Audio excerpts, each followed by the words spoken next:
nuk do flas më shumë, por një gjë dua ta them këtu. Ata që e luftojnë projektin, ata që s'po lën gur pa luajtur për ta bllokuar projektin, ne i dim kush janë. Dhe i kanë bërë llogarit gabim sepse projekti do bëhet.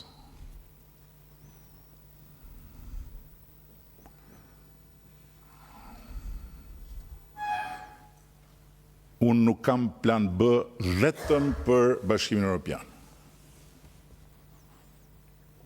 Për çdo gjë tjetër jam të C-ja. Investimet e tjera në proces përfshin dhe transformimin e triportit në Vlorë, një port mirëfill tregtar, i shumë munguar për Vlorën, dhe ndërtimin e 4 marinave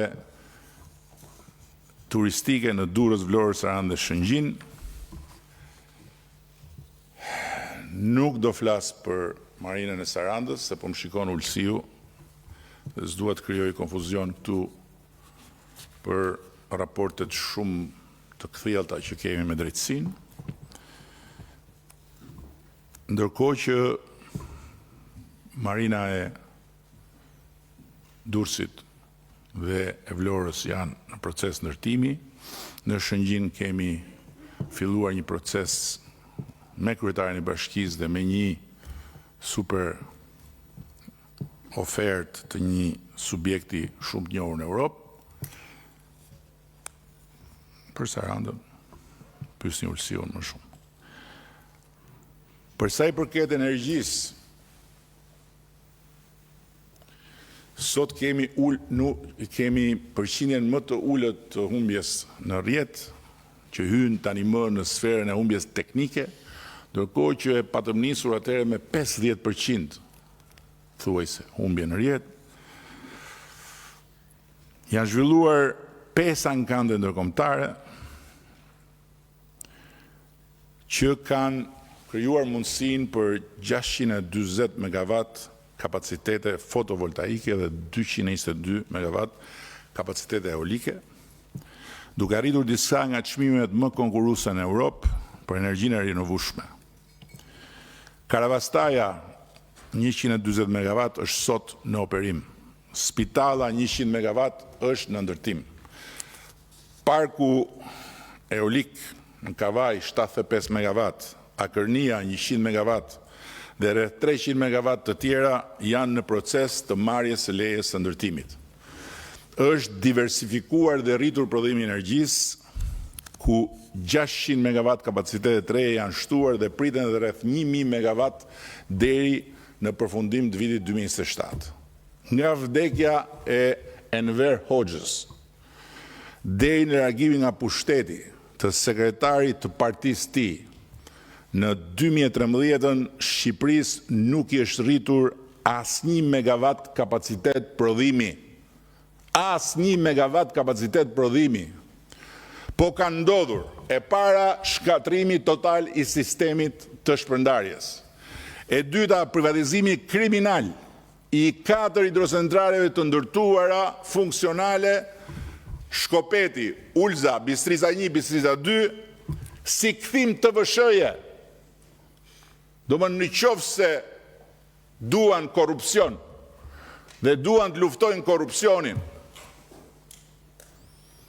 se krimin, me sa duket, nuk e kanë të lehtë ta luftojnë deri në fund, përderisa nuk kanë fuqi